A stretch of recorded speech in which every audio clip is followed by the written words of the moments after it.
Welcome everybody to Acts chapter 2, verse 1 through 11, and welcome to Evergrowth, session 2 for 30 days about sitting above the clouds. What does Jesus, or what can you do to be successful when you lose something or someone that's important to you? Well, let's talk about Acts chapter 2. When the day of Pentecost came, they were all together in one place. Suddenly, a sound like the blowing of violent wind came from heaven and filled the whole house where they were sitting. That they saw what seemed to be tongues of fire that separated and came to rest on each of them. All of them were filled with the Holy Spirit and began to speak in other tongues as the Spirit enabled them. Now there was staying in Judaism God-fearing Jews from every nation under heaven.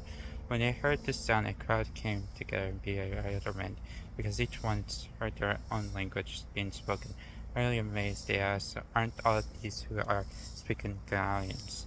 Then how is it that each of us hears them in our native languages?" Okay, I want to skip over 9 to 11. Some, however, made fun of them. Oh, hold on.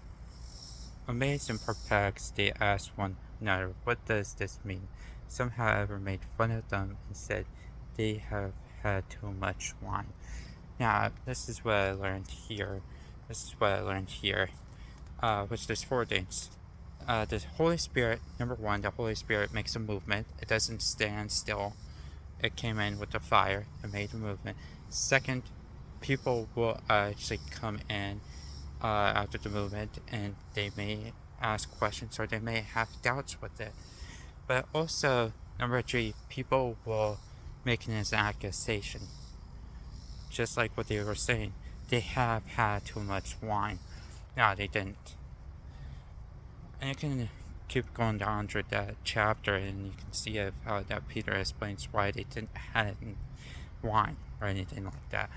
And here's the one lesson that we can learn together, and this is what my uncle says a lot. What can you do? Or here's the simple term: what can you do next? What's the next step? That type of stuff. What is the next step to be 1% better than the day before? That's it. That's all that I needed to know. Well, that's the second day, and I hope that you learned there's a good amount of 4 lessons on this one chapter.